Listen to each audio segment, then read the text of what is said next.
Hi friends, cook with नासिमाते सबाइके आबारो एकबार welcome Janai. प्रतिदिनेर मतो आजके चले एलाम नतून एकटी मजादार रेसिपि निये आपनादेर सामने। आजकेर करे देखाबो गुड़ो दूधेर चकलेट बरफी। ताहले चलुन रेसिपिटी शुरू करे दिई। এই চকলেট বরফি বানানোর জন্য প্রথমেই লাগবে গুঁড়ো দুধ। আমি একটা পাত্রের মধ্যে 1 কাপ গুঁড়ো দুধ নিয়ে নিয়েছি, সেই সঙ্গে এখানে নিয়ে নিলাম হাফ কাপ তরল দুধ। এখন এটাকে একটা হ্যান্ড মিক্স দিয়ে খুব ভালোভাবে মিক্স করে নিচ্ছি যাতে এর মধ্যে কোনো লাম্পস না থাকে। এখন গ্যাসে একটি প্যান বসিয়ে তার মধ্যে দিয়ে দিলাম 2 চামচ দেশি ঘি। এবার তার মধ্যে আমরা যা মিক্সচারটা তৈরি করে রেখেছিলাম সেটাকেই দিয়ে দিলাম।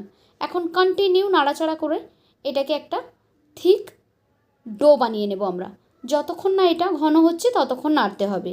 আর মিষ্টির জন্য এখানে আমি ইউজ করলাম 3 টেবিল চামচ মতো কনডেন্স মিল্ক। আপনারা চাইলে চিনিও ইউজ করতে পারেন। কন্টিনিউ নাড়াচাড়া করতে থাকবেন, তাহলে দেখবেন এটা একদম ড্রাই হয়ে আসবে আর কড়াই থেকে ছেড়ে ছেড়ে আসবে। এখন এটা রেডি হয়ে গেছে। আমি দুটো ভাগে ভাগ করে নিলাম। একটা ভাগ এখন উঠিয়ে নিচ্ছি, বাকি একটা ভাগ প্যানের মধ্যে রেখে দিলাম। এখন এর মধ্যে অ্যাড করে দিচ্ছি আমি 1 টেবিল চামচ কোকো পাউডার।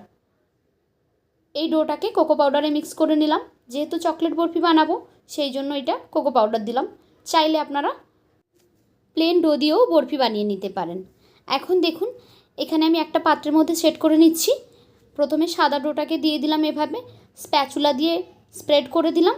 তারপর এখানে দিয়ে দিচ্ছি চকলেট দিয়ে যে ডোটা আমরা বানিয়েছিলাম সেটাও এভাবে স্প্যাচুলা দিয়ে একদম ফ্ল্যাট করে দিচ্ছি।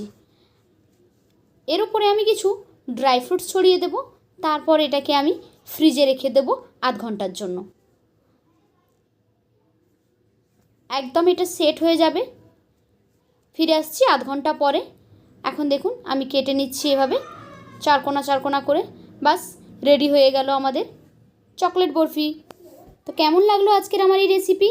যদি ভালো লেগে থাকে তাহলে লাইক, কমেন্ট অ্যান্ড শেয়ার করবেন। আর এরকমই নিত্য নতুন রেসিপি পেতে আমার চ্যানেলটিকে সাবস্ক্রাইব করে বেল আইকনে ক্লিক করে নোটিফিকেশান অন করে দেবেন। ফিরে আসবো নতুন ভিডিও নিয়ে। ততক্ষণ সবাই ভালো থাকুন। টাটা।